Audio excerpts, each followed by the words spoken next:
মই ডক্টৰ পংকজ গোস্বামী আজি কেইবিধমান সচৰাচৰ আমি ব্যৱহাৰ কৰি থকা খাদ্য আৰু তেওঁলোকৰ পুষ্টিৰ গুণাগুণ সম্পৰ্কে কিছু কথা ক'বলৈ ওলাইছোঁ। সেই কেইবিধ খাদ্যক আমি ছুপাৰ ফুড বুলিও কওঁ।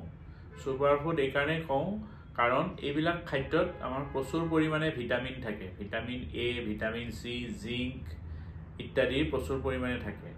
এই কেইবিধৰ প্ৰথম হৈছে খুতুৰা শাক।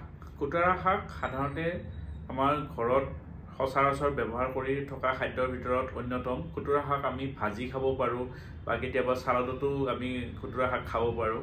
খুতুৰা শাকত প্ৰচুৰ পৰিমাণে ভিটামিন এ আৰু ভিটামিন চি থাকে।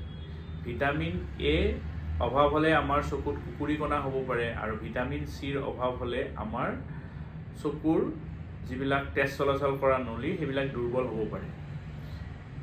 এতিয়া দ্বিতীয়বিধ খাদ্য হৈছে ৰঙালাও। ৰঙালাওকো আমি ছুপাৰ ফুড বুলি এইটো কাৰণে কওঁ যে ৰঙালাও গুটিও খুব আমাৰ স্বাস্থ্যৰ কাৰণে ভাল আৰু ৰঙালাওৰ বাকীখিনি যিখিনি আছে সেইখিনিও আমাৰ স্বাস্থ্যৰ কাৰণে খুব ভাল। ৰঙালাওত ভিটামিন এ থাকে প্ৰচুৰ পৰিমাণে আৰু এই ভিটামিন এ আমাৰ শৰীৰত প্ৰথমতে বিটা কেৰোটিন বুলি এটা প্ৰিকাৰচাৰ থাকে। ভিটামিন এৰ প্ৰিকাৰচাৰ মানে আগৰ ষ্টেজ।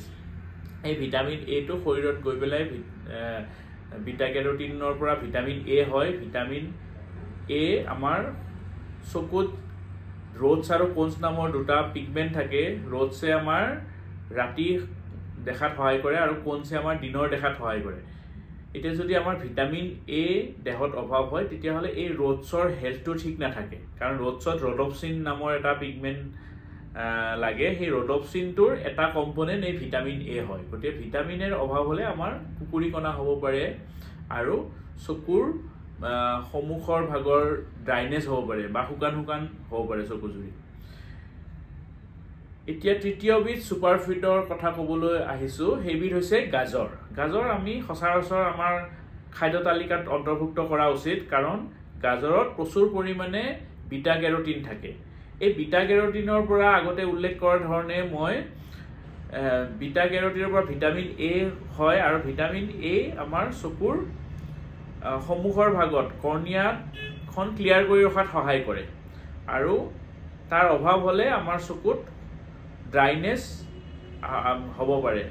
ড্ৰাইনেছ হ'লে চকু যদি আমি মেলিবলৈ কষ্ট হয় বা আমি মোবাইল বা কম্পিউটাৰ চালে সোনকালে চকু যদি ভাগৰ লাগে আৰু চকু যদি মেলিবলৈ কষ্ট পায়। এতিয়া গাজৰ আমি বিভিন্ন ধৰণে খাব পাৰোঁ। চালাড হিচাপে খাব পাৰোঁ, আমি চব্জিত ব্যৱহাৰ কৰি খাব পাৰোঁ, কেতিয়াবা গাজৰৰ হালোৱা বনাই খাব পাৰোঁ। 4 নম্বৰ ছুপাৰ ফুডবিধ হৈছে কচুপাত। আমাৰ সচৰাচৰ ঘৰত যিবিলাক নীলা কচু বা ক'লা কচু থাকে, সেই ক'লা কচুৰ বা নীলা কচুৰ পাত আমাৰ প্ৰচুৰ পৰিমাণে ভিটামিন এ থাকে। এই ভিটামিন এ আমাৰ শৰীৰত বিভিন্ন ৰোগৰ পৰা আমাক ৰক্ষা কৰে, যেনে চকুৰ শুকান হৈ যোৱা ড্ৰাই আই বা চকুৰ ৰাতিত ধৰক কুকুৰিকণা নহ'বলৈ আমি এই ভিটামিন এ দৰকাৰ হয়। এতিয়া এই কচুপাত আমি বিভিন্ন ধৰণে খাব পাৰোঁ, যেনেকৈ আপুনি চব্জি বনাই খাব পাৰে আৰু তাক ভাজি বনাই খাব পাৰে আৰু কেতিয়াবাতো আমি বইল কৰিও খাব পাৰোঁ বা কেতিয়াবা আমি পিটিকা বনাই খাব পাৰোঁ। গতিকে এই কচুপাত যদি আমি তেনেকৈ মাজে মাজে খাওঁ তেতিয়াহ'লে আমাৰ স্বাস্থ্য ভালে থাকিব। 5 নম্বৰ ছুপাৰ ফুডবিধ হৈছে ছজিনা। ছজিনা মই খুব ভাল পাওঁ, কাৰণ ছজিনাত প্ৰচুৰ পৰিমাণে লিউটিন, জিয়াজেনথিন থাকে। এই লিউটিন আৰু জিয়াজেনথিনে কি কৰে, আমাৰ চকুজুৰি ভালে ৰাখে আৰু চকুৰ ভিতৰত থকা তেজ চলাচল কৰা নলীবিলাকৰ ৱালবিলাক আমাৰ ভালে ৰাখে।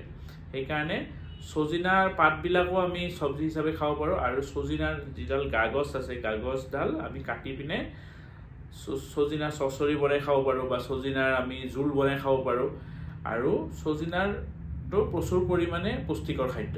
গতিকে আমাৰ ল'ৰা ছোৱালীহঁতক আমি এই কেইবিধ ছুপাৰ ফুড আমাৰ খাদ্য তালিকাত অন্তৰ্ভুক্ত কৰিব লাগে আৰু আমি নিজেও এই ছুপাৰ ফুড কেইবিধ আমি নিজে খাব লাগে, যাতে আমাৰ সুস্বাস্থ্য অটুট থাকে আৰু বেমাৰ আজাৰ বেছিকৈ নহয়।